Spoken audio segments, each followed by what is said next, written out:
Now, in the Horn of Africa, subtle developments are drawing attention not through major announcements, but through a series of political messages and evolving diplomatic positions. At the center of this moment are two leaders whose past cooperation once influenced regional dynamics, and whose later divergence introduced new complexity.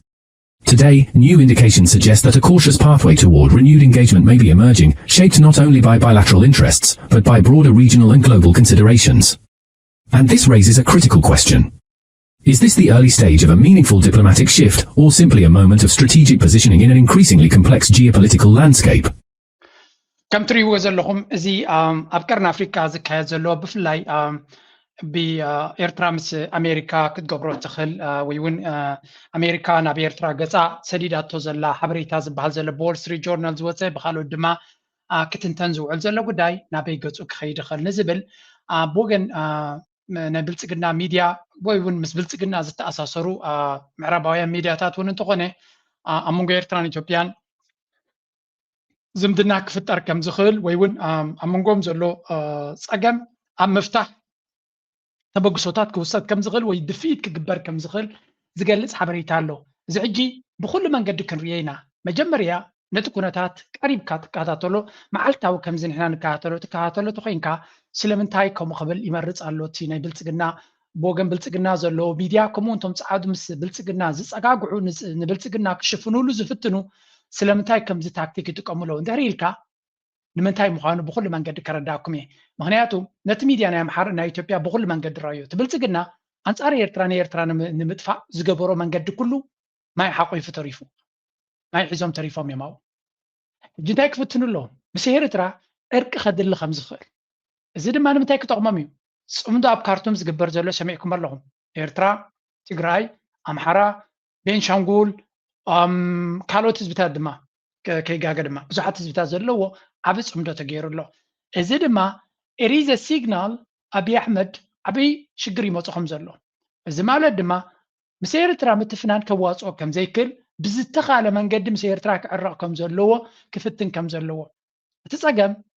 ኣመንጎ ኤርትራን ኢትዮጵያ ኣመንጎ ኤርትራን ኣሜሪካን እርቂ ትፈጥር ዘላ ሃገር መን እያ ወይ እውን ኣበይ እዮም ዝራኸቡ ዘለው that's right ኣብ ግብፂ እዮም ዝራኸቡ ዘለው መሳኪን ብልጽግና ኣብ ግብፂ ምርኻብ ማለት ሓደ ካብቲ ኤርትራ ምስ ኢትዮጵያ ንኸይትዕረቕ ቀንዲ ዝፅሊ ለይትን መዓልትን ለይቲ ዝሓልም ቀትሪ ድማ ዝሰርሕ እተሎ ግብፂ እዩ ኤርትራ has moved on ኤርትራ ብልጽግና ከሲሩ እዩ ካብ ኤርትራ ክትምለሶ ኣይትኽእልን እያ ምክንያቱ ናይ ኤርትራ ካልኩሌሽንስ ምስ ኣቢ ተዓራሪኽካ እቲ ናይ ቀደም ዝድሪ ዝሓለፍዎ ክምለስ ይፅበይዎ ኣሎ this is not going to happen this is not going to happen እንተወሓደ ግብፂ ትሽምግሎ ዘላ ኣብ መንጎ ኤርትራን ኣሜሪካን ብማእከልነት ናይ ግብፂ ዝግበር ዘሎ ስምምዕ ንኤርትራን ፕሬዚደንት ኢሳያስን ኣብይ ኣሕመድን ከም ቀደም ዕሩኽ ክኾኑ ወይ ብሓደ በቀረባ ክሰርሑ ከፍቅድ ዝኽእል ኣይኮነን ባይ ደ ወይ እዛ ስእሊ ትሪእዋ ዘለኹም ናይ ግብፂ መራሒ ሜይቢ ሽኮርያ እንተሎ ወይ ድኻም ልቢ እንተሎ ብሰንኪ ዘን ስእልታት እዚኣተን ይሒዝዎ እዩ ዝበሃል ስለምንታይ ኤርትራን ኢትዮጵያን እርቂ ክገብራ ማለት ንግብፂ ዝፅላለ ማለት እዩ ስለምንታይ ግን ይጸልዎ ናይ ኤርትራን ኢትዮጵያን ሰላም ስለ ዝጸልኡ ድዩ ኖ ኢትዮጵያ ዝበሃል ክሰምዖም ስለ ዘይክእል ነቲ ናይ ብጎረሮና ሒዛትና ላ ብማይ ዝብልዋ ዘለው ግደፍ ኢልናዮም ክሰምዑና ኣይክእሉን እዮም ስለዚ ብኒል ጥራይ ሒዞምና ዘለው ከይኣክል ብቀይሕ ባሕሪ ናብ ባቤል መንደብ እንድሕር መፅኦም ብዓሰብ ገይሮም ተወዲና ንሕና ንገብሮ ነገር የብልናን ዝብል ፍርህ ስለ ዘለዎም እዚ ማለት ግብፂ እንታይ ትደሊ ግብፂ ኤርትራን ኢትዮጵያን ክዕረቕ ኣይትደልን ወይ ኤርትራ ምስ ኢትዮጵያ ሰላም ኣይትደልን ማለት ኣይኮነን ከምኡ ኢሎም ከምኡንኹም ዝደልዩ ሰባት ኣሎ እዚኣ ክትንቀቑላ ኣለኩም ናይ ግብፂ ረብሓ ኤርትራን ኢትዮጵያን ክዋጋእ ኣብ ውግእ ክነብራ ስለ ዝደልዩ ይኮኑ ብውሕዱ ንኤርትራ ምስ ኢትዮጵያ እናተዋጋእ ክንበር ኢሎም ክእዝዋ ይክእሉን እዮም ይፈልጡ እዮም እዚ እንታይ ግን ኣይደልዩን ኢትዮጵያ ምስ ኤርትራ ዝለዓለ ዝምድና ክህልዋ ይደልዩን እዮም ግብፂ ምስ ኤርትራ ዝለዓለ ዝምድና ክህልዎም እዮም ዝደልዩ ምስ ኤርትራን ኢትዮጵያን ክዛመዱ ክእሉ እዮም ግን ግብፂ ካብ ናይ ኢትዮጵያ ንላዕሊ ምስ ኤርትራ ዝምድና ክህልዋ እዮም ዝደልዩ እዚኣ ፅቡቅ ጌርና ንህዝብና ክነብረሃሉ እየ ዝደሊ ስለምንታይ ብልጽግና ኩሉ ግዜ ብከምዚ መንገዲ እዮም ዝሸጥሉ ንሕና ጎረባብቲ ስሉ ዝኾንና ንሕና ይናጥቃኹም ዘለና ብላ ብላ እዮም ዝብልዎ ግን ግብፃውያን እንታይ ይደልዩ ኣብ ኤርትራ ልዕሊ ኢትዮጵያ ዝምድና ክህልዎም ንኤርትራ ኤርትራውያን ሲ ልዕሊ ንኢትዮጵያ ንግብፂ ክንፈቱ እዮም ዝደልዩ ስለምንታይ ከምኡ ይደልዩ እንድሕር ኢልካ ድማ ክትርድኦ ኣለካ ምክንያቱ ናቶም ጂኦፖለቲካዊ ረብሓ أبقى بحر تراي دي كون نايك بحر قد سنة الله بابيل من دبن بلا لنا كابو أقوالي الكاترية زي تخلد مع نايتي أباي قدب زبال نيتوبيا تقبر لان تقينهم أنت واحد إيرترا قلنهم كم زلا أنت واحد إثيوبيا مس إيرترا تسمع أنا بعصب كتمسي بالله إذن تعرف قاتيمو تودي له مالتي سلام ولا حنت أعطوا قبل كل يوم that's why قبت أيام كل جزء لعلي إثيوبيان لعلنا إيرترا تقوم كتكون إيرتراويان كاب إثيوبيان لعلي نجبسك نفوتو مس جبسك نسرحهم زدلينا إيرترا ما نزي فلتو ما رحنا إيرترا نزي فلتو تقدم حراي جبسن بعلا بكال درامات سلز نبرت إثيوبيا دما إيرترا كسب كتس الوز خالد من بريزنت سياسنا بابك خيط كلنا أبس كنترول قبل خلي يزول من نيرو نعبي أبتحتي يدي جيرة ربحاتاتي كسالت خليلو حزوان يريغا مس أمريكا أبي أحمد نومور قل قبال كله مس أمريكا يتفنن يريو لذي أتنا إيرترا منقسي نعبي تتقيم ربحاتاتو نايت ناي دحنت حتوناتو ناي جراز نبرة لعيلو لا ما تطهري ملي سلزي حجد ما كاب أبك ما تزغر ربحة سلزي إيرترا مس جبسك السرع زيادة يواصع إذا تحاديو إذا حجم مس أمريكا نقبر زلنا جن بخال ملكع ممكن رؤينا هذا بتمنى عند أبن تايبر لو سمو week to see reporting from the Wall Street Journal saying that the Trump administration apparently is exploring lifting sanctions on Eritrea, and the timing of this is interesting as well, given the sort of disruption that we're seeing with the Strait of Hormuz. How do you read all of this? Yeah, is it a coherent Red Sea strategy? Yeah, here's the deal, Jim. I think every U.S. administration has tried to normalize relations with Eritrea. During Trump 1, when I was Assistant Secretary of State, I did my best. I went to a smart relations with Eritrea. During Trump 1, when I was Assistant Secretary of State, I did my best. I went to Asmara, sat down with them. I even said publicly, I think in Senate testimony, that the goal of the United States of America is to have the same positive relations with Eritrea that we have with Ethiopia. You know, we discussed several ideas, and it just turned out that the Eritreans were incapable of responding positively. كم تريو زلهم نايزي سبزي حدا كابتوم إيرترا مس أمريكا زمدنا نخيت جبر ليت ما عالتن تسعر زلو ياي سلطان دا عسل زخون نمبر انتاي زبل زلو إذا حجي أب وول ستريت جورنال واتشي زلو مزكونتات ناي حرموز زلو ناي أمريكا أب ماكلاي مبرعات يموا زلو حدش مدرخ تفتير سلو زلو منقس أمريكا مسير تراك سر عيدا للو سلزي إزي بخمي تريو وي انت عينت لو تكمزين زبل حتو أنا بجزء دونالد ترامب زنبرلو فتينا نيرين مس إيرترا زمدنا نخجبر دفئة أبسنة قريبة ون إيرترا قد استراكت أو تخلي عيلة مسكيرة نيرين أتسأقم زلوجن مس إيرترا بقربا مس بريزنت سياسي مس إيرترا ون بقربا كزرارب جميرة نيرين تسأقم جن من كس إيرترا دلونا يبلون مس أمريكا نكسرح زخونة يكون تبقصو أب سبق فرق بس هاي كل نيو كنا من تاي إيرترا مس أمريكا زمدنا كتفتر رعدي فترة لهم زلوا قلت ملسا أبتدى حريت هلاتكم كنا نقولكم يسلم تايكم يبلالو إيرترا مس لا ترى يكون وين إثيوبيا مفتاح ترى يكون أنت علامة مغنياتو نسو كل علامات زلوا تعجلنا ناتو كسمعكم هنسمعوا بزيا. When I was ambassador to Ethiopia, I became pretty good friends with Prime Minister Meles, and Meles and Isaias, you know, had been kind of colleagues in war against the Derg in freeing Ethiopia. That's the president of Eritrea, Isaias. Yeah. Freeing Ethiopia from the communist Marxist dictatorship. They kind of fought together, and then they went their separate ways. Eritrea became independent because not both of them could be the leader of a unified Ethiopia-Eritrea. And then you had the Ethiopian-Eritrean War when Isaias invaded Ethiopia over a boundary dispute. And Prime Minister Meles said, you know, Isaias, he's a really smart guy, but every day he wakes up a new person. You never know what he's going to do that day. And unfortunately, جنتاي زبل زلو زسبزي ملسن اساسن كلتيوم صورا مريحهم نتي ناي كومونيست سرعه زنبر ناي منغس هايل ماريام سعيروم ايرترا نصنت تاريخي بايتوبيا دما كمخينا بزي قصيلهم مس ملس ابزرو خبل زنبركو نملس بزعباي سياس كزارب كلسي سياس سمارت سبيو هذا حرياز بلا زربان كومبليتلي كابكون نزر حقتها سياس بلح سبي انت خونه نفسه كف معالتي حدش الامان حدش كايداني زلو يزبل بقمت عليه نحن نفلت بريزنت سياس مرقص زي كيريو امي مس امريكا حدقتات اي نقبرنا بمبال درق زخونه بوليتيكا زلو إلنا أنا إيرترا نقاوم نحن منقص إيرترا ناي بحكي أمت خلاتو دريقو فتسم كغير زي كل مرقص زلو إنا نقول نس انت يبلالو ንጎ መርገጽ ዝغير ኣነስ ነቲ ፕሬዚደንት ኢሳያስ ብሎ ዘሎ ኣብ ማለቱ ከይከውን ኢለ ኣብ ርእሱ ኣብ ስለ ዘሎ ንኣብ ከይተረድኦ ብናይ ኤርትራ ፕሬዚደንት ገይሩ ዝገልጾ ዘሎ ኢለ ንጎም ብሸትን ዝቀያየር መርገጹ ዘሎ ዓሰብ ብፖለቲካ ብባእሲ ብሓይሊ ብወታደራዊ ብሰላም ብፍቅሪ ናበለ ሰብ ኣጸሊሉ ዘሎ ኣብዚ ዋዕላ ዘይሓድር ዶናልድ ትራምፕ እቲ ሓደ እቲ ካልኣዩ ድማ ኣብይ ኣሕመድ እዩ ክልቲኦም መኖም ኣበናይ ከነወዳድሮም ቁርክብ ዝበለይ ብሓፈሻ ከምዛ ትሪእዎ ዘለኹም ንኤርትራ ንምጽላም ኩሉ ዓይነት እዩ ዝገብር ዘሎ ነዚ ሕጂ ተፈጢሩ ዘሎ ናይ ሰላም ተበግሶ ንምብታን ድማ ከምኡ የለን ትስራሕ መቸም ኣብ መወዳእታ ተዘረባ ናቱ ናበይ ከም ትኸይድ ክትርድእዋ ኢኹም And they never ever followed up on that. I think Isaias, the president of Eritrea, understand that if he was to totally normalize relations with the U.S., then the pressure would start on turning his nation, which I characterize as a massive prison camp. You know, he would have to start, lessening some of those. North Korea, they call it. Yeah, lessening some of those pressure points, and no constitution, never an election, national service until you're 90 years old. You can be jailed, tortured, executed for anything, kind of thing. And I think normalization, the pressures would start mounting. So I think that philosophically, the regime probably would want to have openings, but practically speaking, they know that the walls would start crumbling, with normalization. Architecture, if nothing else. Yeah, it's gorgeous. If you visit, you have to take it, but the Trump administration would make much more sense. ሕጂ እንታይ ዝብል ዘሎ መንግስቲ ኤርትራ ናይ ብሓቂ ምስ ኣሜሪካ ክሰርሕ ዝደሊ እንተኮይኑ መጀመርያ ለውጢ ክገብር ኣሎ ዋይ መንግስቲ ኤርትራ ሲ እቲ ዝብሎ ዘሎ ዘረባ ኤርትራውያን እውን ዝደልይዎ ነገር እንዲሁ ግን ኣሜሪካ ምሳና ሰላም ክትገብር ስለደለየት ሕጂ ንኣሜሪካ ኢልካ መንፀፍና ንፀፍካ ኣይኮነን ኤርትራ ኣሜሪካ ምስ ኤርትራ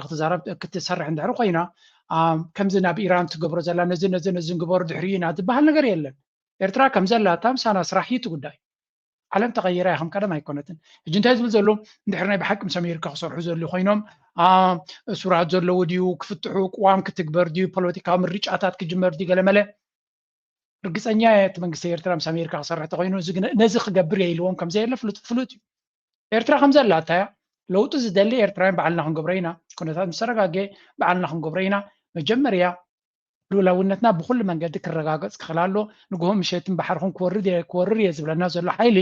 ንሱ ሰራዊትኩም ኣጣይስዎ እንድሕር ኢልካ ክተጣይሰ ኣይትኽእልን ኢኻ ብርግፅ ኤርትራውያን ብናቶም ሞመንትን ብናትና ኩነታት ብናትና ርድኢት ብናትና መድረኽን ድሌትን ክንገብሮ ንኽእል ነገራት እምበር ንግሆም ምሸትን መጻእኹኹም ሕጂ ተበገስኩ ዝብል ዘሎ ሓይሊ ንሱ ደስ ክብሎ ምንታ ንዑ ኢልካ ትገብሮ ነገር የለን ሕጂ እንታይ ክብል ኢሉ እሱ ምስ ኤርትራ ዝግበር ዝምድና ተስፋ የብሉን ወላ እንተፈተንኩም ድሕሪ ቁርብ ትለይ ክፈሽል እዩ ኤርትራ ኣብ ትሕቲ መርሕነት ናይ ፕሬዚደንት ኢሳያስ ወላ ሓንቲ ተስፋ ዘይብላ ስለዝኾነት እንታይ ብሎም ናብ ሶማሊላንድ ዘይከዱ እዮም እዚ ሕጂ ንሱ ኣጀንዳ ናቱ ሶማሊላንድ ትኸፍለ እያ ሂዘ ሎቢይስት እቶም ናይ ብርጌድ ንሓመዱ ይኸፍልዎ ኣለዉ ስለዚ ምስ ኤርትራ ምስ መንግስቲ ኤርትራ ክግበር ዝኽእል ዝምድና መርዲ እዩ ንዑ so he has to do everything in his power to stop it The Trump administration would make much more sense to go with Somaliland, especially since now formal relations with Israel, appointment of ambassadors, from each country. I mean, you can exactly his interest is of Somaliland. ስለዚህ ምስ ሶማሊላንድ ክግበር ዝያዳ የዋጽኦ ምክንያቱ ትርጉም የብሉን ምስ ሶማሊላንድ ትርጉም የብሉን ነው ታገብሪም ሶማሊላንድ ዲል ዝገብር ዲል ከይገበረናቱ ሶማሊላንድ ምስ መንግስቲ ሶማሊያ ብቀረባ ትሰርሕ መንግስቲ ኣሜሪካ so why do they need to ናብ ሶማሊላንድ ክኸዱ why there's no point አቡ ትሑዝ ነገር ይነዓም መን ከይወስደሎም እዮም ናብ ክኸዱ ኢማራታት ኢማራት መጋበርያ ናይ ኣሜሪካ እስራኤላት እስራኤል እና ኣሜሪካ it's not a big deal so ኤርትራ ግን is a fiercely independent country ኤርትራ ነፃ ዝኾነ ሃገር እዩ ናብ ዝኾነ ሃገር ክኸይድ ዝኽእል እዩ ስለዚ that's why ናብ ኤርትራ ክመፁ ዝኽእሉ እቶም ካልኦት ኩሎም ከይሓስካዮም ትሑዛት እዮም كيحسكم تحزاتهم Somalia نابنت من يوم زودا دور زلوا Somalia أنا نبل زلنا let's go to Horn of Africa look at this map زندي تقرن أفريقيا زبهال جي no sorry أنا أنتوا معكم بكومنت أنا تبغى كبر حالنا تقول دايكن ريا خلنا زندي تي بحرنا navigation دي تقند هذا داس خوي نزل مسمرنا ينقدي مسمرنا يك بحرنا ديو Somalia እስራኤልን ትርኩን ይባሳል ወይና ንብዳለና በተሐደ ድማ ስዑዲያን ግብፅን تركون بحاجة خينا نتمنكس سوماليا أنا دقفا يخدالوا إسرائيل كم دما إمارات كوينهم دما نت سومالي لاند نات أخن قبرين يبلو كل أنتن هجراتنا أمريكا لو خاتم تركو بلو إسرائيل بلو سعودية بلو قبص بلو إمارات سلزي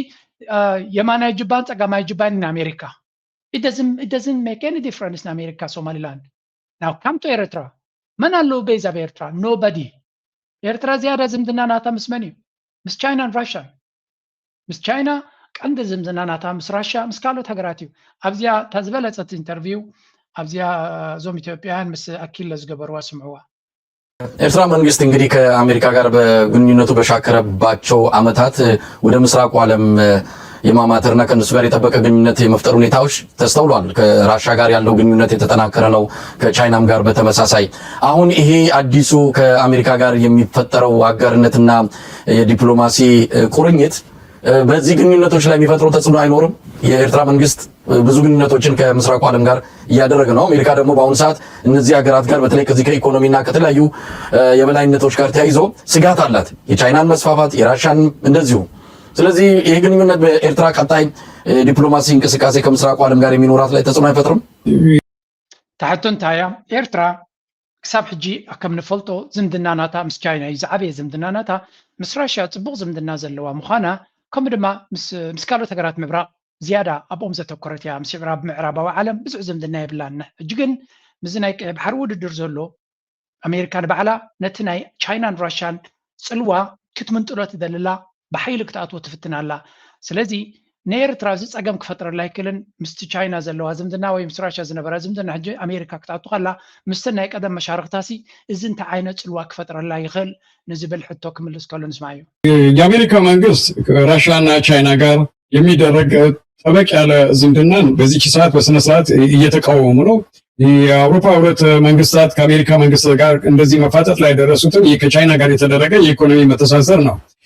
ካናዳን እንወርሻለን እንወጋሻለን አይነት መስፈራራት የደረሰው ካናዳ ደግሞ በማንኛውም አይነት መልክ ከአሜሪካ ጋር የሚደረገውን የንግድ ዝምድና አቋርጠው ወደ ቻይና ፊታቸውን ማዞራቸው የአሜሪካ መንግስት አስቆጥቷል፣ ያስቀይማል። ግን ከኤርትራ መንግስት ጋር ሲታይ በሁለት ነገር ነው። አንደኛ የኤርትራ መንግስት በፖሊሲው ከማንኛውም መንግስት ጋር ሻራ ሳይዝ እኩል እንዳገሩ ነው ከማንኛውም ጋር ጥሩ በመከባበር ሚቹዋል የሆነ ዝምድና የማድረግ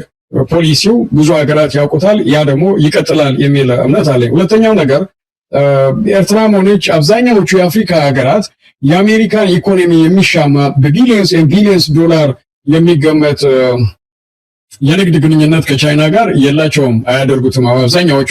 ከቱርክ ከአረብ ሀገራት እዛ አካባቢ ካሉ ነው የሚያደርጉ እና ስለዚህ ከአሜሪካ ጋር የሚፈጠረው ዝምድና ኤርትራን ከቻይናም ይሁን ከራሻም ይሁን ከሌላው ምዕራባዊ ዓለም ጋር ያላትን ዝምድና ግምት ውስጥ ያስገባል የሚል እንታይ ይብላሎ። መጀመርያ እቲ ጉዳይ ኣገዳሲነት ብንዮም ዲስካስ ገብሩ ዘሎ ንኤርትራ እቲ ዝምድናታት ናታ ምስ ካልኦት ሃገራት ዘሎ ብዓይኒ ኣሜሪካ ከመይ ክረአዩ ንዝብል ኣሜሪካ ኣብዚ እዋን እዚ ዝኾነት ሃገር ምስ ቻይና ዘለዋ ምስ ራሽያ ዘለዋ ዝምድና ክሪቲካል እያ ትሪኦ ዘላ ብኡ መንፅር ድማ ፖሊሲ ናቶም ናይ ምቅያር ተልእኾታት እውን ንሪኦ ኣለና ኢሉ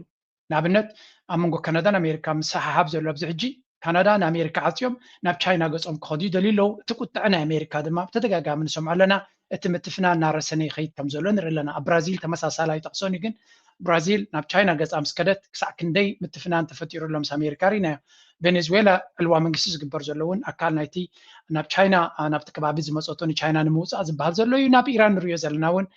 ኣስፊሕ ከብለልኩም። ስለዚ ኣሜሪካ ሲሪየስ ላይ ትሪኦን ኢና ክንብል ኣይንኽእል ኢና። ግን በጎነ ኤርትራ ክትሪኦ ከለካ ኤርትራ ድማ ትፍለጠሉ ነገር ኣለዋ። ወላ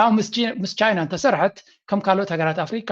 ኣፍ ደጊኣ ከፊታ መሬታ ሂባ ኩሉ ሂባ ኣይኮነትን። ምስ ቻይና ናፅነታ ዓቂባ ትሰርሕ ዘላ ሃገር እያ። ስለዚ ቻይና ኪኖቲ ካምፓኒታት ናታ መፅን ካብ ኤርትራ ዝገብሮ ፍልይ ዝበለ በይዝ ይኹን ካልእ ዓይነት ፅልዋ ብኤርትራ ዘለዋ ነገር የብላን። የስ ቁጠባዊ ጭዋዳ ኣለዎም፣ ፅልዋ እውን ኣለዎም። ቁጠባ ነቲ ማዕድናት ናትና ካብ ቻይና ወፃኢ ካልእ ክገዝኦ ዝኽእል ወይ እውን በቲ ዘለዎ ኩነታት ክወስዶ ዝኽእል ኣሎ ድየሎም እውን ክንብል ስለዘይንኽእል ፀቕጥስ ክገብሩ ክእሉ እዮም። ግን ኤርትራ ክሳብ ዚ ዕለት እዚኣ ናፅነታን ልውላውነታን ዓቂባ ትኸይድ ዘላ ሃገር ስለዝኾነት እዚ ሓደ ካብቲ ኣሜሪካ ናብዚ ቦታ እንተመፂኣ እውን ክንዱ ዝኣክል ኤርትራ ናብዚ ብሕጂ ክመፅእ ዝኽእል ኩነታት ካልእ ክኸውን ይኽእል እዩ። ክሳብ ሕጂ ብዘሎ ክረአ ከሎ ግን ኤርትራ ኒውትራል ዝኾነ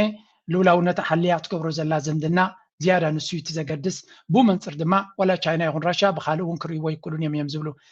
منالبات تخالي تكفال ابزاز حتى نزيا ازيات صبغت سربايا صبغت انترفيو يا كيتكم سمعوها ابزي مساي زحطو خالي تحطوا لها بزعبا امارات ከሆነ ምንም ችግር ይፈጥራል የሚል እሳቤ የለኝም። አግሊ እንግዲህ ያው ቀደም ሲል ነካክተናል። የተባበሩት አረብ ኤሚሬትስ በአሁኑ ሰዓት ከፍተኛ ኪሳራ ውስጥ ገብታለች። በዓለም አቀፍ ሚዲያዎችን በሰፊው እየወጣ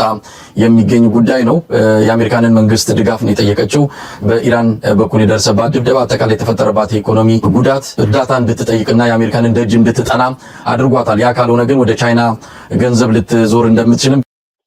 بحفشة نا إمارات وني تنكفوا أبو انتهيم زبلو زلو إمارات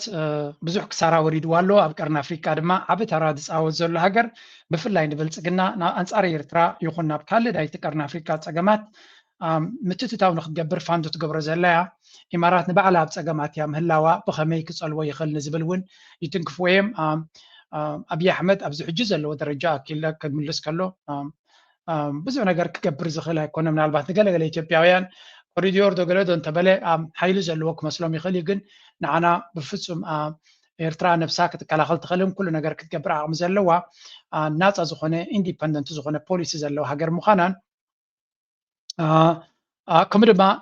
إيرترا ولاون كالو تجارات أفريقيا نب تشاينا عزيز تسجع قطبة زلهم كلوا خلوا إيرتراجن عزيز تسجع قطبة ونيا بلا نب تشاينا زجي إيرتراون نب تشاينا زود قط هجريا كتب لاونا يتخلني خا ولا كتزر كابو مس تشاينا تقولي to some extent إيرتراون نب تشاينا تسجع زبالات ياجن نا إيرترا resource based economy مثل زخنة نت resource مزعج بفلا إجدا أنت تلعيلوا أنا جدا يكون إيرترانا معدناتنا بتشاينا تراك شتو ما يبقى أمريكا ممكن تجوز أولو تخل من جدي أوروبا جوزوا يقوليا وركناتنا مجمريا سويسرلاند مثلا يرزق واتخينكم سلازي تجدا أنت تلعيلوا نبكي على بوتها ونكشيت أولو زخل من جدي سلازلو ساع كندو سأجم كونا يكلني نابليهم زملسو تبغى زخنة interview now I'm gonna give you another different aspect إيرترا سلمتاي أقداسيت كم زخنة تبزوان زي مهنياتو زي ناكل نشتك من لساي صنعيله حالي تكفالبتنا إمارات كم لس كله the world's richest agricultural resources, but much of that potential remains untapped, and that's coming to light now more than ever. The fallout from the Iran war is rippling through global markets, raising transport and food costs in some of the world's poorest economies. And as global food demand rises and countries look to secure supply, attention is turning to the continent's vast farmland. Bloomberg's Tiwa Adebayo explains. Africa has the land. هجي انتايم زبلو زلو كويناتنا إيران حدا نقر فتير الله برقص كويناتنا إيران فتير وزلو بزح شجر ترايز نقر ندادة تعطيلو دخوة تعطيلو كالس أقاتا تعطيلو حقرات عرب دما نهيلاو فتناقات إموم الله بقمت على كنكتريا كتكلالكا every crisis every threat has an opportunity كله تساقم تبقير كتاريخايو بدحريو بقمت على عدل حزي زمت كوفيد كما تخلو نقلسب حماق حدا قاخوين نقليو قل ብዙ ጸጋታት ይፈጥራሉ ነገለ ካምፓኒታት ውጥቀተን ከምጽኸሎ ካልኦት ግን ዝበለጽ ዕድል ፈጢሩላ ስለዚ ነገራት ኩሉ ግዜ ብሕማቅ ዓይነት ጥራይ ክራዩ የብሎምን አፍሪካ በዚ ናይ ኢራን ኩናት ማራክት ጉዳዮም ዝብሉ ዘለዉ ግዳ ሓቂ ጽቡቅ ጌርካ ተጠቂምካሉ ክትረብሓሉ ትኽእል ኢኻ ብርግጽ ኤርትራ ድማ ኣብዚ ጉዳይ እዚ ክትረብሕ ትኽእል እያ ስለምንታይ ሃገራት ዓረብ ብዙሕ ሃብቲ ነይርዎም ግን ምድረ በዳ ይዓዱ ናይ መግቢ ፀገም ከም ዘለዎምን እቲ ካልእ ግዜ መግቢ ክንገዝእ ንኽእል ኢና ገንዘብ ኣለና ገለ ይብሉ ነይሮም ሕጂ ግን ተረዲዎም ኣሎ ወላ ነዳዲ ሃልዎም ወላ ገለ ሃልዎም ሂወቶም ኩሉ ሓደጋ ምዃኑ ስለዚ ውሑስ ዝኾነ ናይ መግቢ ምንጭ ክሕዙ ክኽእሉ ኣለዎም ኢንቨስት ክገብሩ ኣለዎም ከምዚ ኢማራት ትገብሮ ዝነበረት ብፅጋብ ዝተመልአን ሃገራት ናበተንካ ዘይኮነ ድማ ብትክክለኛ መንገዲ ክኸዱ ክፅዕሩ ክፍትኑ እዮም እዚ ማለት እዚ ድማ ኣፍሪካ ምስቲ ናይ መግቢ ፀገም ዘጋጥም ዘሎ ብዓለም ብዙሓት ሃገራት ናብ ኣፍሪካ ኢንቨስት ንክገብሩ ይጓየዩ ኣለዉ ብፍላይ ሃገራት ዓረብ ማለት እዩ ናው ንሃገራት ዓረብ ሰፊሕ ናይ ሕርሻ መሬት የድልየን እዩ ኣብቲ ከባቢ ድማ በይኖም ኣይኮኑን ዘሎ ኣብዚ ኮንቲነንት ብዙሓት ካልኦት ሓይልታት ይመፅዎም ኣለዉ ኣነ ነዛ ንሳቶም ዝገብርዋ ዘሎ ብሉምበርግ ዝገበራዩ ኣገዳሲ ፕላትፎርም እዚ ስለዚ እቲ እዛ ስታቲስቲክስ ረእይዋ 60 ሚእታዊት ናይ መግብና uncultivated arable land 60% of world is uncultivated arable land ኣብ ኣፍሪካ እዩ ዘሎ ስለዚ እቲ ንሕርሻ ክኸውን ዝኽእል ንሕርሻ ዝኸውን ክሳብ ሕጂ ዘይንጥቀመሉ ዘለና መሬት ብዓብዩ ኣብ ኣፍሪካ እዩ ዘሎ እቲ ካልእ ኩሉ ተወሲዱ እዩ ኣብ ኣፍሪካ እዩ ዘሎ ናው እቲ ዘረባ ብዓብዩ ክንምንታይ ገንዘብ ናብ ኣፍሪካ ኢንቨስትመንት ክመጽእ ከም ዝኽእል ይንብል ኣነ ነገራት ናይ ኣፍሪካ ናይ ካልኦት ሃገራትን ከም ሻሙ ክኸውን ይኽእል እዩ ንዓና ናይ ኤርትራ እዚ ጉዳይ እዚ እንታይ ማለት እዩ ዝያዳ ኣብየ ከተኩር ኤርትራ ኣብዘን ዝሓለፋ 20 ዓመት ብፍላይ ድሕሪ እገዳ ናይ ካብ 2000 ጀሚራ ኤርትራ ዝሓለፈ 26 ዓመት ዝያዳ ስራሕ ናታ ኣብ ምንታይ ዘተኮረ እንተልና ኣብ ምዕቃብ ናይ መሬትን ናይ ሓመድን ናይ ማይን እዩ ኤርትራ ሰሪሓቶ ያይላ ክትጀሃረሉ ትኽእል ነገር ተለዎ ዲጋታት እዩ ዲጋታት ድማ ንምንታይ ዝጠቅም ድሕሪልካ ማይ ትዕቅብ ማይ ከምንታይ ጠቅመካ ንሕርሻ ንኩሉ ህይወት ዝጠቅም ማይ ግን ኣብ ዲጋታት ኢንቨስት ክትገብር ከለካ ዝያዳ ድሕሪ ዲጋታት ዝመፅእ እንታይ እዩ ሕርሻ እዩ ዝመፅእ ብካልእ ዘራርባ ጂኦግራፊካሊ ንሕና ኣበይ ቦታ ኣለና ኣብ ኣዝዩ ኣገዳሲ ቦታ ኣለና ከባቢና ዘለዉ ሃገራት ስዑድ ዓረብ የመን ካልኦት ሃገራት ዓረብ ብምልኦም ስቲ ካልእ ርሑቕ ዘሎ ግደፎ ኤርትራ ብቐሊሉ ንብዙሕ ህዝቢ ክትምግብ ትኽእል እያ ወይ እውን ንደገ ኤክስፖርት ክትገብር ትኽእል እያ ስለምንታይ ሰፊሕ መሬት ውሑድ ህዝቢ ስለ ዘለዋ እዚኣ ኢትዮጵያ ንኣብነት ሰፊሕ መሬት ኣለዋ ትብላ ግን ብዙሕ ህዝቢ ኣለዋ ኢትዮጵያ there's a big problem ኣብ ኢትዮጵያ ዋላ ሕርሻ መሬት ኣለዎም ብዙሕ ህዝቢ ኣለዎም እቲ ዝሕረስ መሬቶም ካብ ኩሉ ኢትዮጵያ ኣይኮነን ልሙዕ ንእሽተይ ቦታ እዩ ምስቲ ፕሮፖርሽናይት ዝብሪኻ ድሩት ቦታ ይቲ መሬት ናቶም ንሕና ግን ሰፊሕ መሬት ኣለና ምስቲ ናትና ህዝቢ ኣወዳዲርካ ማለት እዩ ስለዚ ኩሉ እቲ ዝሕረስ መሬት ንምሕርሻ ጥራይ ገዲፍካ እቲ ህዝቢ ኣብ ካልእ ቦታ ከም ዝቕመጥ ክትገብሮ ትኽእል ኢኻ ቴክኖሎጂ እንተማዕቢልካ ስለምንታይ ከምኡ እየ ዝብል ዘለኹ ኣነ መጀመርያ ኣብ ኤርትራ ዘተኮረ ክዛረብ ስለ ዝደሊ ዘለኹ ናብታ ናይ ኣሜሪካ እሞ ክመለስ መጀመርያ ኣብ ኣፍሪካ ካብ ዝፈርድ ቀንዲ ሕርሻ እዚ ካሳቫ ዝብልዎ ራይስ ከምኡ ሜይዝ ካካዎ ኮፊ ቀንዲ ከም ፍሬም ዝረኣዩ ሕጂ ናብዚ ናይ ኣፍሪካ ናይ መግብን ከይሰገርኩ ከለኹ እዚ ኣሜሪካ ምስ ኤርትራ ክትገብሮ ትደሊ ዘላ ዝበሃል ዘሎ ብመሰረቱ ካበይ ዝብገስ እንድሕር ኢልኩም ካብቲ ጂኦግራፊካዊ ኣቀማምጣናትና እዩ ዝመፅእ ኢልና ኣለና ኣሜሪካ ኣብ ቀርኒ ኣፍሪካ ክትመፅእ ትደሊ ዘላ ኣብ ጅቡቲ በይዛ ኣለዋ እዩ ኣብ ሶማሊላንድ ብመንገዲ ናይ ኢማራት ድሌታ ክትገበር ትኽእል እያ ስለዚ ናብ ኤርትራ ትመፅእ ዘላ ቦታ ስለ ዘይብላ ኣብ ካልእ ኣይኮነትን ንኤርትራ ብፍሉይ ዓይነት ስለትጥምታ ዘላ እያ ናብ ኤርትራ ትመፅእ ዘላ ምናልባት ኤርትራ ምስ ግብፂ ምስ ስዑድያን ኣገዳሲ ዲልስ ክትገብር ከም ትኽእል እውን ስለዝረአ ኣሜሪካ ድማ ኩሉ ግዜ ምስ ኣሜሪካ ዘሎ ሽግር ክፍታሕ ክኽእል ኣለዎ እዘን ሃገራት ዓብዪ ኢንቨስትመንት ክገብራ እንተኮይነን እዩ ዝበሃል ነዚኣ ገዲፍና ግን ካልእ ነገር ካሎ ብዙሕ ግዜ ክዝረብ ንሰምዖ ዘለና is starting to look at Eritrea, not for aid, not for influence, but for what may lie beneath its waters. And if that's true, this could be the beginning of a major shift.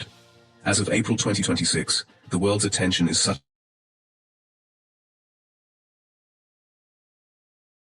Sorry. America ኣብዚ ዘበነ ዶናልድ ትራምፕ እንታይ ዓይነት ፖሊሲ ይኽተል ኣለዎ እንድሕር ኢልና ኣግሬሲቭ ዝኾነ ናይ ኤነርጂ ዶሚኔሽን ፖሊሲ ይኽተል ኣሎ እንታይ ማለት እየ ካብ ንቡር ወፃኢ ዝኾነ ናይ ፀዓት ብፍላይ ናይ ፎሲል ፊውልስ ዝበሃል ካርቦን ብነዳዲ ዝምንጩ ፀዓት ዶሚኒየንት ሓይሊ ኣብ ዓለም መወዳድርቲ ዘይብሎም ክኾኑ እዮም ዝደልዩ ዘለዉ እዚ ማለት ድማ ዳርጋ መብዛሕትኡ ምንጭ ናይ ነዳዲ ኣብ ኢዶም ክኸውን ይደልይዎ ኣለዉ እዚ ከዓ ኣብ ቬኔዙዌላ ዝግበር ዘሎ ኣብ ኢራን ዝግበር ዘሎ ኣብ ካልእ ዓለማት ዝግበር ዘሎ ክትሪኦ ከለካ ምናልባት ዶናልድ ትራምፕ ምዕደራ ናቱ ቀልጢፉ ዝርድኦ ነገር እንተሎ ጉዳይ ናይ ነዳዲ ኮይኑ ይስምዓኒ ሕርሻን ገለመለን ዝርድኦ ኣይኮነን ሬር ኤርዝ ዝበሃሉ ማዕድናት እቶም ሊቲየም ሊድ ከምታት እናበሉ ዝቕፅሉ እሳቶም ኣዝዮም ኣገደስቲ እዮም ኣብ ዲአርሲ እቲ ዝዓበየ ዲል ገይረዮ ዝብሎ ኣብ ዴሞክራሲያዊት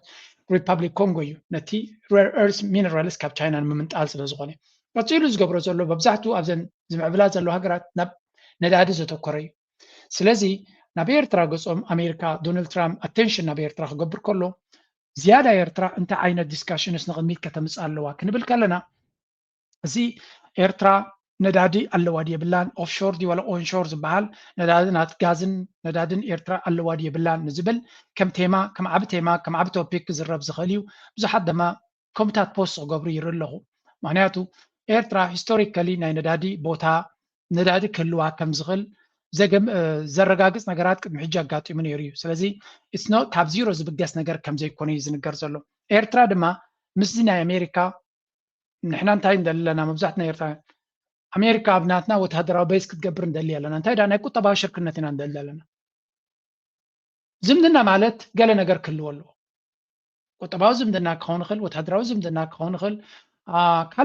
ካልእ መልክዓት እውን ዝምድናታት ክትገብር ትኽእል ኢኻ ንሕና ምስ ኣሜሪካ ንደሊ ዝያዳ ቁጠባዊ ዝምድና እዩ እምበር እቲ ወተሃደራዊ ዝምድና ዝበዝሐ ኤርትራዊ ምስ ኣሜሪካ ይደልን እዩ ንኣብነት ብዙሓት ኤርትራውያን እንታይ ይደልዩ ቤዝ ናይ ካልኦት ሃገራት ኣብ ኤርትራ ከሎ ናይ ኣሜሪካ ዝደሊ ግን የለን ክንብል ንኽእል ኢና ኣሜሪካ ቤዝ ኣብ ኤርትራ ክትገብር እንተትኽእል ዝብል ሰብ ኣይደነው ምክንያቱ ኣሜሪካ እንታይ ክትገብረካ ከም ትኽእል ይግምት እዩ ሰብ ካልኦት ሃገራት ኮይኖም ግን ከምቲ ናይ ኢማራት ጎቲትና እውን ከነብፅኦ ስለ ንኽእል ኢና ንብል ዘለና ብሓይሊ ሲ ካብ ኢማራት ሓይሊ ኣለኒ ኢሉ ፈንጣሕጣሕ ዝብል ሰብ የለን ንኢማራት ንቐጠር ንኩሎም ጉሒፋ ደውፀት እያ ኤርትራ ስለዚ ስዑድያ መፅኡ ንስዑድያ ምውፃእ ክኸብድ ኣይክእልኒ ግብፂ መፅያ ንግብፂ ምውፃእ ክኸብድ ኣይክእልኒ ግን ሳቶም ተለዉ እቲ ብልፅግና ርሙስ መንግስቲ ክርብሸካ ይኽእልኒ ኢና ንብል ዘለና ካብኡ ወፃኢ ግን ኣብዚ ክልተ ነገራት ከርእየኩም ደልየ ኣለኹ ኣነ ኤርትራውያን ፖስት ዝገብርዎ ዘለዎ ብዛዕባ ኤርትራውን ዝያዳ ክንዛረብ ስለ ንደሊ ሓደ እንታይ ኢሉ ኣውፅኡ ነይሩ መስለኩም እዚ ኤርትራን ፖስት ዝበሃል እዩ joint Eritrea oil and gas exploration ኤርትራ ኣብዚ ናይ ጋዝን ናይ ኤነርጂን ኣተኪራ ክሰርሕ ከም ዘለዋ እቲ ኣሜሪካ ዝርድኦ ኣሜሪካ ኣብ ግዜ ዲፕሎማሲ ወይ እውን ኣብ ዝርክብ እንካን ሃባን ስለ ዘገድሳ እንካ ክንብለሉ ንኽእል ወይ እውን ኣብ ጣውላ ሒዝናዮ ንቐርብ እንታይ እዩ ማዕድናት ከም ዘለና ርግፀኛታት ኢና እቲ ማዕድናት ናትና ነቶም ኢንቨስተርስ ናይ ኣሜሪካ የገድሶም ወርቂ ናትና የገድሶም እዩ ካልእ ማዕድናት ናትና የገድሶም እዩ ግን ዝያዳ ድማ እቲ ናይ ኤነርጂ ዲፕሎማሲ ድማ ዓብይ ተራ ክህልዎ ይኽእል እዩ ስለዚ ዩሮፕ ኦር ቻይና to drill using modern ስለዚ እንታይ ይብል ኣሎ ኣብ 1960 ክሳብ 70ታት western energy companies conducted explorations and achieved promising results Eritrea should now invite international energy companies particularly from the United States Europe or China to drill using modern 3D seismic surveys and deep water wells ስለዚ ኤርትራ ኣብ 60ታትን 70ታትን ብዝግበር ዝነበረ ናይ ነዳዲ ድህሰሳ ከም ዘለዋ ዝገልጽ ሓበሬታ ነይሩ ኣብዚ እዋን እዚ ምዕቡላት ካምፓኒታት ናይ ኣሜሪካ ይኹን ናይ ኤውሮጳ ከምኡ ናይ ቻይና መፅአን ነቲ ዝግበር ዘሎ ቀዳማይ ገጽ ናይቲ ድህሰሳ በቲ 3D ዝበሃል ሞደርን ሲስተምስ ገይሮም ክገብርዎ ክኽእሉ ኣለዎም ንኣብነት ኣብ 60ታት ክሳብ 70ታት ኣብ ዝነበረ ካምፓኒታት ከም በዓል ቼቭሮን ዝበሃላ ኤልፍ Aquitaine comme ድማ Total, Exxon and Mobil ዝበሃላ ማለት recorded encouraging findings including South Bure first ዝተፈላለዩ ጠቕስታት እናጠቐሰ ኤርትራ ጋዝ ወይ እውን ነዳዲ ክልዋ ከም ዝኽእል ዝገልጽ ሓበሬታታት እዩ ዝዝርጋሕ ዘሎ እዚ ሓበሬታት እዚ ኣብ ሶሻል ሚድያ ምዝርጋሕ ንኤርትራ ኣዝዩ ኣገዳሲ እዩ ስለምንታይ እንታይ ከም ዘለና ንዓለምና ከነፍልጥ ክንክእል ኣለና ዘይብልና ሓንቲ ዘይብልና ጥራይ ኮይና ክንቀርብ የብልና ንሕና ፀጋታት ክህልወና ስለ ዝኽእል ነዚታት ንዓለም ምፍላጥ ኣገዳሲ ኮይኑ ይስምዓኒ እንደ መርኣያ ናብቲ ድማ ከም ዝንሪኦ ዘለና ብስእልታት ገይሮም ዩኤስ ኤርትሪያ ኤነርጂ ኮርፖሬሽን እናበሉ እውን ዝተፈላለየ ብኣይ ጀነሬት ዝኾነ ስእልታት ይገብሩ ኣለዉ ነዚኦም ከም ዝገብሩ ዘለዋ ኣነ ዓብዪ ኣኽብሮትን ኣድናቆትን እዩ ዘለኒ ስለምንታይ እዚ ሓበሬታ እዚ ብዛዕባ ኤርትራ ኩሉ ግዜ ብዛዕባ ስደተኛታት ብዛዕባ ሽግር ጥራይ ዘይኮነ ኤርትራ ካልእ ፅቡቕ ነገር ከም ዘለዋ ንካልእ ነገር እውን ክፉት ኣፍ ደገ ከም ዘለዋ ክንገልፅ ኣለና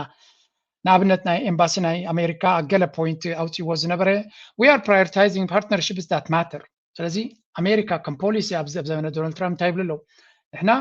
ዝምድናታት ኣገዳስነት ዘለዎም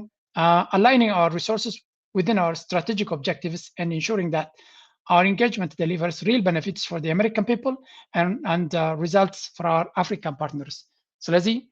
ዝያዳ እቲ ናይ ኣሜሪካ ፖሊሲ ናብ ኣፍሪካ ናብ ቁጠባዊ ሽርክነት ዝዘንበለ ንነብስን ንህዝቢ ኣሜሪካ ዘርብሕ ንሃገር ኣሜሪካ ዘርብሕ ከምኡ ድማ ነቶም መሻርክትና ከርብሕ ዝኽእል መንገዲ ክንክተል ኢና ንደሊ ዝብል ዘረባ ኣብቲ ናይ ቢሮ ኦፍ ሲኒየር ቢሮ ኦፊሻል ፎር ኣፍሪካን ኣፌርስ ኒክ ቸከር ዝበሃል ኣብ ዝሃቦ during his testimony before the Senate Foreign Relations ዝበሎ እዩ ነይሩ ስለዚ ሽርክነት ናትና እንካን ሃባን ዘለዎ ንኩሉ ዘርብሕ ዝኽእል ክኸውን ኣለዎ ዝብል ፖሊሲ ሒዞም ይኽተሉ ከም ዘለውን ኣካል ናቱ ድማ ሕጂ እቲ ዎል ስትሪት ጆርናል ኢልዎ ዘሎ እዩ ዝንገር ዘሎ ስለዚ ኣብ መወዳእታ ናብ ምንታይ ክንወድቕ ንደሊ እዚ ኤርትራ ኣብዚ እውን ኣላ ካልእ ነዚኣ ምናልባት ኣብ ካልእ ዘይረኣኹማ ክትኮን ትኽእሉ እዮም እዚ ናይ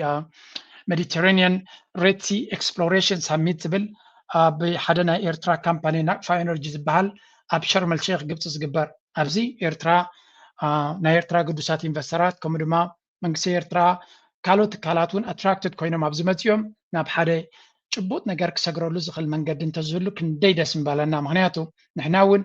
ዘለና ፀጋታት ንቅድሚት ክኸይድ ህዝቢ ኤርትራ ክረብሓሉ ዝኽእል ኣጋጣሚታት ንክፍጠር ከም ካልእ ህዝቢ ኣብ ዓለም ዘሎ ንሕና እውን ደልዮ ኢና ትረብሓ ስለዚ እዚ እውን ከጋጥም ኣለዎ ባህልቲ ኢና ኣይ ሆፕ እዚ ኣብዘን 2 መዓልትታት ዝካየድ እውን ስለ ዝኾነ ዕለት 28 ክሳብ 30 26 እዩ ዝኾነ ሓበሬታ እንተሎ ካብዚ ቦታ እዚ ኣምፅየ እውን ናባኻትኩም ከብሎ ክፍትነ ተስፋ ንገብር ዝኾነ ነገር ካብዚ ቦታ እዚ እውን ውፅኢት ዘለዎ ነገር ክመፅእ ብሓፈሻ ግን ብዙሓት ኤርትራውያን ዝዛረብዎ ዘለዎ እዩ ሓንቲ ቪድዮ ክውስኸልኩም እየ ኣብዚ ምናልባት ብኣሉታ ግን ኣይትረኣይዋ እንታይ ኢሉ ተዛሪቡ መስለኩም ሓደ ኤርትራዊ ኤርትራ ኣብዚ እዋን እዚ ቀልጢፋ ክትንቀሳቐስ ከም ዘለዋን ትፅቢት ያኽለና ዝብል ዘረባ እዩ ኣበይ ኣላ መሲልኩም እታ ቪድዮ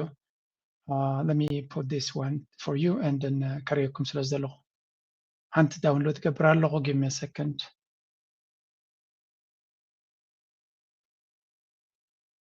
ሓደ ዓብይ ሚድያ ኣብ ፌስቡክ ናሽናል ኤሪትሪያን ኢንተረስት ዝብል እንታይ ኢሉ ፅሒፉ መስለኩም መጀመርያ ስእሊ ነይራቶ ከምዚ ገይሩ ኩነታት ኤርትራውያን ኣውፈርቲ ኣብ ኡጋንዳ ብዝብል ማለት እዩ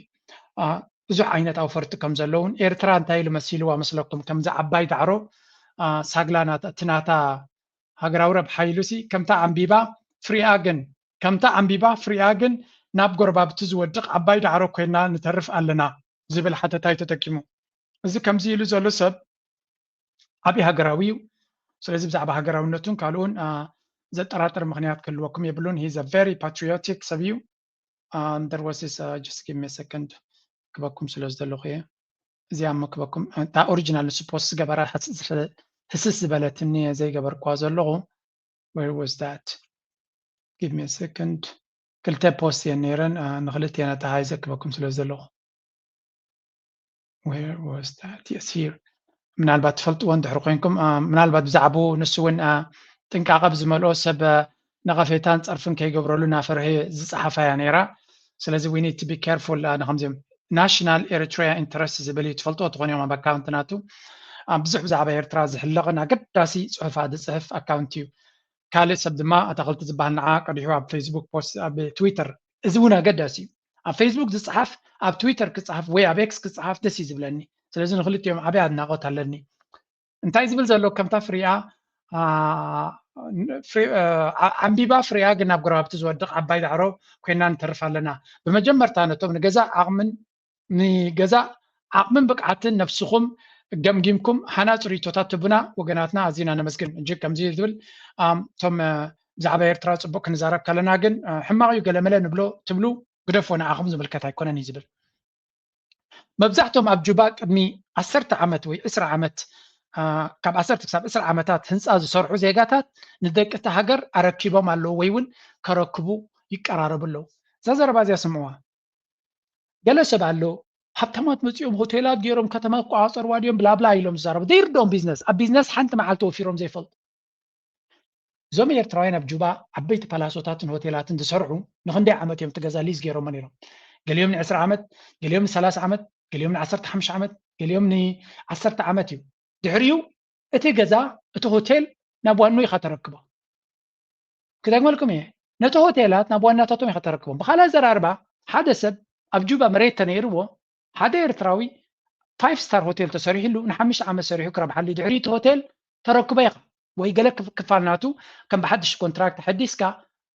ንሱ ብዝደልየካ መንገዲ ክትካረዮ ትኽእል ትኸውን እንታይ ማለት እዩ ኣብ መወዳእታት ሆቴል ናብቶም ደቂ ዓዲ ዝተርፍ ናብቲ ሃገር እዩ ዝሰጋገር ናይ ደቂ ወፃእተኛታት ክመፁኻ ከለዉ ኩሉ ሕጊ ኣለዎ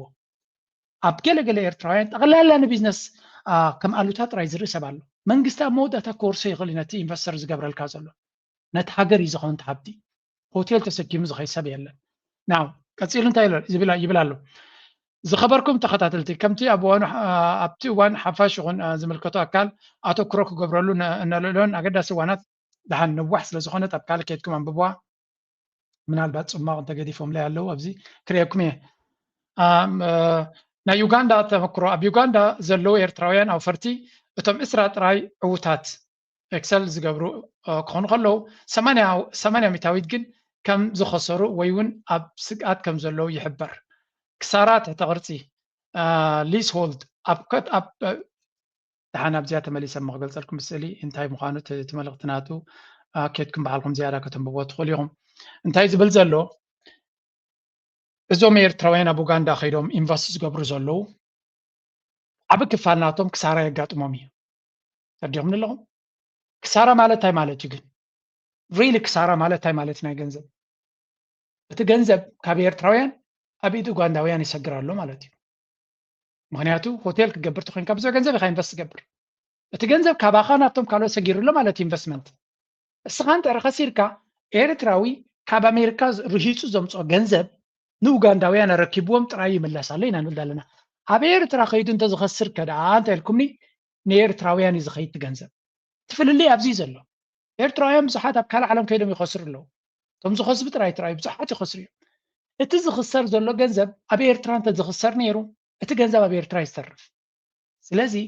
ኤርትራ ብዘይ በዓል ሕደር ወላ እውን ክዕወቱ ጥራይ ዘይኮነስ ወላ ክኸስሩሉ ዝኽእሉ እውን ዕድላት ናይ ኢንቨስትመንት ኣብ ኤርትራ ክፍጠር ኣሎ ክኸስሩ ኢለ የኮንጎ ሰብ ክኸስር ኢሉ ገንዘብ ኣይወፍርን እዩ ግን ኣብ ኡጋንዳ እውን ክኸስር ኢሎም ኣይኮኑ ዝኸስሩ ሰብ ግን ይኸስር እዩ ኣብ ሃገርካ እንተኮይኑ ግን እቲ ክሳራ ነቲ ሃገር እዩ ነቲ ሃገር መኽሰብ እዩ ኤርትራዊ ሓደ ትካል ገይሩ ተዓዊቱን ከሲሩ ነቲ ሃገር እዩ እቲ ገንዘብ ካብቲ ሓደ ናብቲ ሓደ ይሰግር ማኒ ዶላራስ $1,000 ሒዝካ እንተመፂኻ ስኻ እንተኸሲርካ እተን $1,000 ናብ መን ሰጊረን ኣለዋ ናብ ካልእ ሰብ ከይደን ኣለዋ ወረቐት እያ ኣይትበልዖን ኢኻ እቲ ገንዘብ ስለዚ ኩሉ ግዜ ካብ ሓደ ናብ ካሊእ ዝሰግር እዚ ማለት ግን ኩሉ ግዜ ናብ ሰብ ይሰግር ማለት ጥራይካ ኣይኮነን እቲ ገንዘብ ኣብ መሬት እውን ንኣብነት ህንፃ ጀሚርካ እንተዘይወዲኻ ያስኺኢሉ ኣብ መሬት ተተሪፉ ኣሎ ኣብቲ መሬት ክተርፍ ኸእሉ ግን እቲ ህንፃ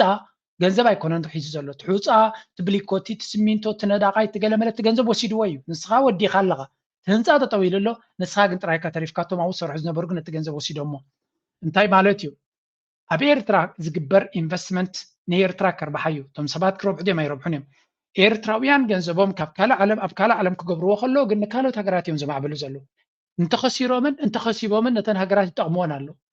እዚኣ ጥራይ ዘክርስኹም ኤርትራውያን ተኸሲቦም እቲ ገንዘብ ኣብኡ ዘሎ እቲ ሃብቲ ኣብኡ ዘሎ ነቲ ሃገር የማዕብልዎ ኣለዉ እንተኸሲሮም ድማ እቲ ገንዘቦም ካብ ካልእ ኣምፅኦም ነቶም ኡጋንዳውያን ነቶም ካልኦት የርብሕዎም ኣለዉ ስለዚ እዚ ኣብ ግምት ኣትዩ ኤርትራውያን ናብ ዓድና ንምለሰሉ ናብ ዓድና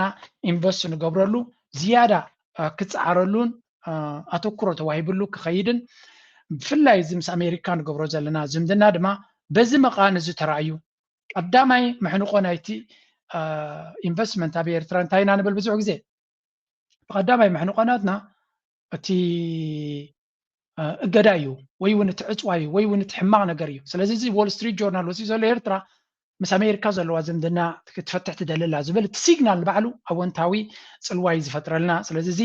ኣስተውዒልና ክንሪኦሉ ዘለና ኮይኑ ይስማዓኒ በዛ ዓይኒ ክንሪኦ ከለና ድማ ልዑል ጥንቃቐ ከድሊ ሕጂ ኣብቲ ናይ ዞባና ክንሰግር ኢና ቢካዝ ንቁርብትለይ ንውሕ ዝበለ ግዜ ወሲደ ኣለኹ ኣገዳሲ እውን ስለ ዝነበረ ናው ሌትስ ኮንቲኒዩ ካልኦት እውን ዝብልዎ ዘለዉ ክንርኢ ብዛዕባ ናይ ቀርኒ ኣፍሪካ ብዙሕ ተዛሪበ ስለ ዘለኹ እስከ ናብ ኣብዚኣ ሓንቲ ነራ እዚያ ንስማዕ በቀጣይ መረጃ የኢትዮጵያ ኤርትራና ሱዳን አዲስ ጅምር በአፍሪካ ቀንድ ያለውን ውጥረት ለማርገብና ህዝባዊ ትስስርን ለማጠናከር ያለመ አንድ ትልቅ ህዝባዊ ስብሰባ በሱዳን መዲና ካርቱም ተካሂዷል። የኤርትራ የሱዳንና የኢትዮጵያ ፖለቲካና የማህበረሰብ መሪዎች የተሳተፉበት ይህ ጉባኤ በቀጠናው ሰላምን ለማስፈን አዲስ ተስፋ የፈነጠቀ ክስተት ሆኖ ተመዝግቧል። የአፍሪካ ቀንድ ጉዳዮች ጋዜጠኛው ጌዲዮን በአፍሪካ እንዳ ብልጽግና ድማ በዚያ ጽምዶ ናይ ሱዳን ክሳብ ሕጂ ይዓብድዮም ዘለዉ ንሕና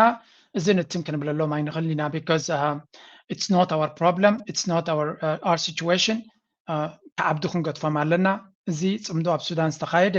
ንብልጽግና ኣመና ዘሰንበዶም ጉዳይ እንተሎ ቁፅሪ ሓደ ንሱ እዩ ግን ኣገይ ንሳቶም ብዛዕባ ባሕርና ዝዛረብዎ ዘሎ ይቕፅል ዘሎ ፈኻራ ናይ ባሕሪ ብዝለዓለ ይቕፅል ኣሎ አካባቢ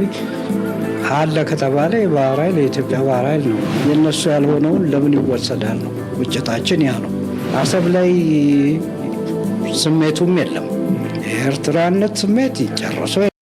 እጂ ከም ትሪእዎ ዘለኹም መብዛሕትኡ ግዜ እቲ ፕሮፓጋንዳ ናቶም ኤርትራውያን ተዓሰብ ትበሃል እቲ ብልጽግና ኣብኣ ተኪሩ እዩ ዝኸይድ ዘሎ ናይ ኤርትራ ስምዒት የብሎም ዓሰብሲ ናይ ኤርትራ ስምዒት ሃልዩ የፈልጥን እዩ ዓሰብ ናትና ነራ ዓሰብ ናባና ክትከውን ኣለዋ ዝብል ኣጀንዳ ይቕፅል ከም ዘሎ ንርኢ ኣለና እዚ እውን ብትክክል ክረአ ዘለዎን ክምዘን ዘለዎን እዩ ግን ንሕና ናባታቶም ኣተኪርና እዚ ንትን ክንብል ኣይንኽእል ኢና ብልጽግና ሕጂ እውን ሓደ ሕርክርክ ዝብል ነገር ይገብር ኣሎ ስምዑ ላይ አብይ አህመድ አሊ ይባላል እዚ ትሪእዎ ዘለኹም ቅድሚ ሕጂ ዝበሎ ኣብዚ ለንቀነሲ ስለ ሃገር ዝብል ኣብ ሃገራዊ ቴሌቭዥን ተዓዲሙ ኢንተርቪው ክገብር ምስ ጀመረ ኣነ እኳ ክሳዕ ክንዚ ኣንፃር ኣብይ ይዛረብ ከም ዝነበረ ይፈለጥኩን ስምዑ ገይሮሞ ዘለዉ ነታ ቪድዮ ዝተዛረበ ኢሎም ዝገበረዎ እዮም ባዕሎም ዘቀናበረዋ እንዲያ ግን ስምዑ ይባላል። አንዱ የአብይ ሀገር አፍራሽ አካሄድ ይሄ ያረጀ ያበጀ ነገር ይዞ መጥቶ አሰብ ምናምን በሚል እንግዲህ ካርዶቹን ጥሎ ጨረሳቸው። ከትናንት ወዲያ ከቴዲ ጋር ስናወራ ነበር። ቴዲ ነው ሰምታችኋል። የአብይ የቀረው ካርድ አለ ወይ የሚለውን ነገር አስተን ነበር። ሁሉንም ካርድ ጣለ። አሁን መጨረሻ ሲመጣ ለካ ቺያሰብ ወደ ብናነሳት የሆነውን ሰዎችን ነቃ አደርጋለሁ። 95 የዶክተር አብይ ብሸቶች አለ 95 እዚ ሰብ ክሳዕ ክንዲ ናቡ ተጋልፀ ነራ ይተረዳንን ብሓፈሻ ከም ትሪእዎ ዘለኹም ኣብይ ኣሕመድ ናይ መወዳእታ ካርድናቱ ኣብ መወዳእታ ኩለን ሓሺሽ ምስ በልዐን ዓሰብ ትብል ካርዲ ክጥቀም እዩ ምናልባት ንኢትዮጵያውያን በዚያ ከታልሎ ይኽእል ኸውን የኢሉ ዝጥቀመላ ካርዲ ያ ንዓ ኣምፅኡ ዘሎ እዮም ዝብሉ ዘለዉ ብሓፈሻ ጉድ ኢና ንሰምዖ ዘለና ኣብይ ኣሕመድ ክፉት መፅሓፍ እዩ ሽጣራታቱን ቴክኒካት ናቱን ኩሉ ነገር ሰብ ዝፈልጦ ምዃኑ እዩ ንቐፅል ናብ ቴዲ አፍሮ ዘሎ ጉዳይ ድማ ንስገር ስርዓት ፕሬሲደንሻል ቢሆን ሁለት ሰዎች የሚወዳደሩበት ቢሆን ቴዲ አፍሮ ሳይቀሰቅስ ኢትዮጵያ ውስጥ ሳይኖር ውጭ ሀገር ኮንሰርት እየሰራ በሌለበት ተመዝግቦ ከጠቅላይ ሚኒስትር አብይ አህመድ ጋር ቢወዳደር በላንድ ስላይድ እንደሚያሸንፍ ባለኝ ነገር ሁሉ አሲዛለሁ። ፕሬሲደንሻል ቢሆን ቴዲ አፍሮን ኣብይ ኣሕመድን ንፖለቲካ እንተዝወዳደሩ ነይሮም እዩ ዝብል ዘሎ ኣብይ ኣሕመድ ቴዲ አፍሮ ደገ ኮይኑ ኣብ ውሽጢ ኢትዮጵያ ጎስጓስ ከይገበረ ምረፁ ንኸይበለ ገለ ከይበለ ኮንሰርቱን ደርፉን እናገበረ ከሎ ንምርጫ እንደዝዳለዉ ነይሮም ክልቲኦም ቴዲ አፍሮ ብዝሰፍሐ መልክዕ ክዕወት መኽኣለ and this is also why ኣብይ ኣሕመድ ካብዚ ሰብ እዚ ኣፀቢቑ ዝፈርድ ኣሎ ናብ ፖለቲካ ንከይመፅእ ኣይኮነን እንታይ ዳ እቲ ህዝቢ ናብ ቴዲ አፍሮ ገፁ ዝፅግዖ ዘሎ ምልክት ይነግሮ ኣሎ ክንዲ ምንታይ ፀሊኦሞ ከም ዘለዎ ቴዲ አፍሮ ንኣብይ ኣሕመድ ብጀካ ኣብቲ መጀመርያ እንተዘይኮይኑ ከም ዘይድግፎ ንፁር እዩ ዲጋታት ክመርቕ ከሎ ኮሪዶር ገይረ ኢሉ ድራማታት ክገብር ከሎ ንስነ ጥበበኛታት ክእከብ ከሎ ኣይመፅኦን እዩ ስለዚ ምስ ኣቢ ፅቡቅ ዝምድና ከም ዘይብሉ ፍሉጥ እዩ ወላ እኳ ክነቕፎ እንተዘይተረኣየ ሕጂ ግን ኣብይ ኣብ ተፈንፊኑሉ ዘሎ ግዜ ንቴዲ ኣፍሮ ብፍሉይ እቲ ህዝቢ ኣብ ጎኑ ክፅጋዕ ምስ ተራእየ ንፁር ኮይኑ ኣሎ ብፍላይ ምርጫ ኣብ ዝዳለውሉ ዘለዉ ድማ ኣፍኮርስ ምርጫ ንባዕላ ተዋስኦ ስለ ዝኾነት እቲ ድምፂ ኣብ ኢትዮጵያ ዝመፅእ ዘሎ ድማ እዚ ቴዲ አፍሮ ከሳድድዎ ኩሉ ዝገብርዎ ዘሎ ካብዚ ዝብገስ ምዃኑ እዩ ዝንገር ዘሎ ሪሊ በዚህ 8 ዓመት ውስጥ ካገኘነው መልካም ነገር ይልቅ ያየነው አሳርና መከራ በዝቷል። ይሄንን ብልጽግና ማመን አለበት፣ ጠቅላይ ሚኒስትሩ ማመን አለባቸው። በተለይ መንግስት የህግ የበላይነትን ከማስከበር አንጻር ኢትዮጵያ ውስጥ ያለው ችግር ምን ያክል ግን እንደወጣ እናያለን። ዛሬ ዜጎች እንደልባቸው ዝሓለፈ 8 ዓመት ምናልባት ኣብ ገለ ጎደናታት ገለ ሰሪሕልና ክኸውን ይኽእል እዩ ግን ህዝቢ ኢትዮጵያ ኣብ ዝሓለፈ 8 ዓመት ናይ ኣብይ ዓመታት ውርደት ይርእይዎ ዘይፈልጥ ስቃይ ዝርኢ ዘሎ ሞትን ሽግርን መከራን ይርእዩ ዳትስ ዋይ ድማ ንኣቢ ዘይፈትዎን ዘይደልዮ ዘሎን ኢሉ እዚ ኣቢ ስለምንታይ ዘይፈትዎን ኢሉ ክሓምም የብሉን እቲ ኩነታት ንፁር እዩ ንትግራይ ዝገፅና ንስገር ናይቶም ዝጠርዕሎም ዘለውናትን ሓምሻይ መስርዕ ንብሎም እቶም ዝጠርዕዎ ዘለዉ ናይ ኣሜሪካ መፅናዕቲ ኣነ ዝበልክዎ ኣይኮነን ኣሜሪካ ትግራይን አልሸባብን ሁትን ዝኾነ ዓይነት ርክብ ከም ዘይብለን ዝኾነ ዓይነት ምትሕጋዝ ከም ዘየለ FBI ይፈልጥ እዩ ሞሳድ ይፈልጥ እዩ MI6 ይፈልጥ እዩ ካልኦት እውን ይፈልጡ እዮም ስለዚ ንሕና ኣብኡ ዝሰክፍ ነገር የብልናን ቶም ዘእውዩ ዘለዉ ከንቱ ኣውያት እዮም ዘእውዩ ዘለዉ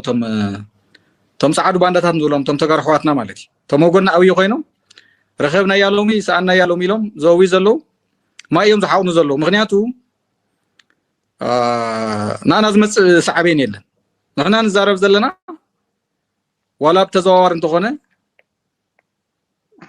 ስምዓ ኣለኹ ደ ዋላ ብተዘዋዋሪ እንተኾነ ሲ ብቐጥታ ይኹን ብተዘዋዋሪ ኣልፋ መድፍዕ ተኩስሉ ገና ኣብ ኣየር ናለ ብመድፍዕ ተቐቢልዎ ስለዚ ኣሸባሪ ድዩ ካሊእ ንኣና ዝምልከት ኣይኮነን 00 ስርዓት ፀረ ኣብይ እቲ ተዓማፅ ንሱ ማለት እዩ ንሕና ከዓ ምስል ሸባብ ዘረዳድእ ዝኾነ ዓይነት ኣጀንዳ ከም ዘይብልና أبز حلفة بزعبا نعبي صلاة تزلو سي منجستات رايدي كونس ولا أشبر تحيل تاتون عن صاريوم أبز بلز نبرة زربا هو حات مس الشباب كسر جميري لهم سبينك قبروا فتينهم نيرم I think أنا نمتعر رايز قدر زلو قداي مثلني بزخونة كم تري وزلون قداي نتقرايون دارجا نا تبلاش وزخي زلو بزهيو من البات نشتي مسحقيتي بكون كحلف مسحقاي سان سلزخونة قال نفعات كوميديان سالو كوميدي خا أبير كب كوينو حنت كوميدي كبكمي ناب دونالد ترامب استقبل التليفون يا مثلا نبزياس كسموه الو ترامب حاوي حتى نقر بيضة حتى نقر تحان فيليس حتى نقر تحان ترامب حاوي أولي علينا كينات أو جمعنا نحن على خنواقع إنا خنوصينا إنا تماركنا لفت عدهم تنطارا ولا أنا ولا ناقزهم كانوا خينو ولا خنبري دلي ترامب هو اندالة هزو تقلع خمارة في دلي تمام فكرايكو ترام وقي جمر كنا ما رخل كام من عدنا تايلو خسبك سبس عليو كم زلاي نقربو من ديم دونالد ترامب سبس بحالي دلي اللان زبل زربا اي بصحو من دي زلو خينو بزخونه تقداي نابي بتصحو كم زلن رلنا حنتي فيديو دما لنكنه بزعبا نابي ارتراخ ملس His dad came. So they all knew each other and stuff. I would see him around the hood and everything, and you know, he'd be like, "Yeah, I'm a rapper." We're like, "Whatever, but boy." I remember he was performing. He was opening up for Snoop Dogg, and he was selling his own CDs. And I was talking to him, and he was telling me like all this stuff. But I was like, "Yo, I think your dad know my dad." And he was like, "You think so? You think so?" I was like, "Yeah, I think so." And the next time I saw him, he's like, "Yo, my dad do know your dad." Every time I would see him out or about, we would be talking about like. First of all, I don't even. انتاي زريكم زلخو ابز مسيلكم من البعد سمعكم ما انتلخم تفني حدش ابحد ناي امريكاويان تاشم جيرانيرا انترفيو جيرانيرا بزعبا نفسي حاصل دما بزح تزارب مالتيو كساك نداي بريليانت كم زنبرا نفسي حاصل كرغبن نخلو بزح بزعبا ابوين ابوخن سيفالتيو ميبلن نيرو كابا حليفون بزح حلمتها زنبرو سب مخانو بحادو خينم عبيت نقرات كقبرو زحاسبو كم زنبرون ابزا انترفيو زيادة ما بزح بزعبا ارترا تزاربنا بحكي بزعبا نفسي حاصل اماوتاناتو كتزارب كلا everybody together to show them how beautiful Africa is. And he was talking about how he ain't been back since he was a little boy. And I'm like, yo, I got the connections. I remember I came back and he hit me up like, Tiff, I'm going. Like, give me all the people numbers, like, connect me. And I connected him with everybody. And he's like, yo, we got to figure out something. I was like, let's like, and I don't really need men to lead me, but it just feels more comfortable when I'm in alignment. Like, funding and stuff, because the Eritreans didn't have money. They didn't have like literally when I'm in alignment. Like I just feel like he was like the secretary. أبزي انترفيو ناتا مالت سب دليت نديو قلت زخلنا تزاربا ناتا أنا جن كريا خلق مجمريا زا سبزيا بزعبا يرترا بزوج بغيا تزارب بزعبا ساونا بيرترا لودي مزبل واسنة تتشتي ساونا إلى ساونا نديو حق عايش قد she's so creative in إيرترا سي تبو نقر هايلايت نخد قبر لا بزور حكاتي تخيل أبو ساكن داي ترايون أمريكا كم زمتن أبو سورانا إيرترا ساكن داي كابزيرو تبقيسهم للعلو كم زخدو تبو قرأت منهم and it takes really حدا سبس كابل بخات فتوى تخين كاترها كندزي تسعرو لو كتأمنو so she really tries نتي imagine إيرترا أفتزرقها بتا spotlight تمسد أمي هذا ما كريو خلو خسي مسد يوم زبل بزعبا إيرترا خزارة بغلو and I love that somebody نهاجرو كسع كندو فتيو كمسد زعر نتحر خوينو دسيز بلاكا أب هاجري زي قلت هلني جزا هلني مريت هلني كتب الكلاد ما تمس علمت أمريكان كسع كندي بهاجرا ونتا ببتي ما بقول حدا كم تخرع كندي سبع لوكو أب كبر خلو بزع إيرترا خزارة زي دلي يا بويا وتوليدي اللي شافوا في اللي زحلف الله لذي هذا جزء نتهاجر سي أبزق بأكا بوتا نشتي بوتا مسرحبكا كبرت هبدو مغنيات أمباسادر يا زيا أمباسادر تفرع لعنة أمباسادرات يوم زالو نامنت ني شاكيرا نايجل أمباسادري قبروها وي وني أنا نو قال كابتن عبيت أكترات الله نايجل ناي يونايتد نيشنز دي نايجل أمباسادري بلوم سلامتاي نتي سرح نايتي NGO وينايتي UN عالم كفلت الكات الدليا بتسلبريت تتقيم كاسي تفلات انك افلطو نتشجر نتزلو كنتات تجبر تدلي إيرترا دما أمباسادرا زي سبزيا اللو قال سبا زي ردوم بارزي أخي تقالست كم زغي جبرت نو أنت تجبر الكازا لا ماركتين نبزع جنزب كتكفلو زجب عكايو ከምዚኦም ዓይነት ሰባት መፅኦም ክዛረቡልካ እንተኮይኖም ምክንያቱ እዚኣ ኤርትራ ኣይኮነትን ኢንቨስት ጌራ ሰለብሪቲ ጌራ ወይ ብናይ ኤርትራ ገንዘብ ኣይኮነትን ላዕሊ በፂሓ ብፃዕራ እያ በፂሓ ስለዚ ኣብ ከምዚ ዘሎ ደረጃ ከምዚ እጃ ብኤርትራ መሬት ረኺባ ኣላ ኢሎም ምንን ዝብሉ ኣብ ዝኾነ ዓዲ ከይዳ መሬት ክትረክብ ትኽእል እያ ዝኽልክላ የለን ገንዘብ ስለ ዘለዋ ኤርትራዊት እያ ትገብረልካ ዘላ ኣብ ዓዲ ኋላ ከባቢ መሬት ረኺባ ገዛ እንተሰሪሓ ሰናይ ነገር እዩ ሕማቕ ኣይኮነን ሓደ መበቆል ዓዳ እዩ ድሓር መነታ ዓዲ ብዝከኣላ ተበርክተላ ኣላ ንቴፈን ሓድሽ ዓብ ክብሪ ዘለኒ ኣይ ሃቭ ተፈላለየ ቪድዮታት ናታይ ሰሚዐ ፓሽነት እያ ውልቃዊ ህይወታት ኣይመስላ ኣይዝምልከት ቅዱስ ሰብ የለን ኣብዚ ክትፈርዶ ትኽእል ኣነ ህይወተይ ቅዱስ ስለ ዝኾንኩ ወይ ቴፈን ትኸዶ ዘላ ህይወት ዝፈልጦ እውን የብለየን ግን ገለ ኣለዉ ከምዚ ዓይነት ሰብ ዶ ከምዚ ዶ ዝብሉ ሰባት ኣለዉ ሳሰብ እዚኣ ውልቃዊ ህይወተን ኣይዝምልከት ንኤርትራ ክትጠቕሳ ከላ ግን ብሰናይ ነገር እያ ትጠቕሰላ ናይ ላቭ ዳት ኒፕሲ ሃስል ከምኡ ከም ዝነበረ እያ ትገልፅ ናይ ብሓቂ ዓብ ሰብ ከሲርና ሓዚነ ንብዓት ከም ዝመፅእ ጌራትን ክትዛረብ ከላ ብዛዕባ ታማወታናቱ ለትኩም ስምዖ መይቢ እንዳ ከምዚኣቶም ናይ ኤርትራ ዝሓልፉላ ሰባት ክንሰምዕ ከለና ድማ ደስ ብለና ናይ ሎም ማሕበረሰብ ዝኹድየ ላይክ ግበሩ ሸር ግበሩ ርእይቶኹምን ሓሳብኩምን ግደፍ እናበልኩ ምዞም ምጭዋት ክገድፈኩም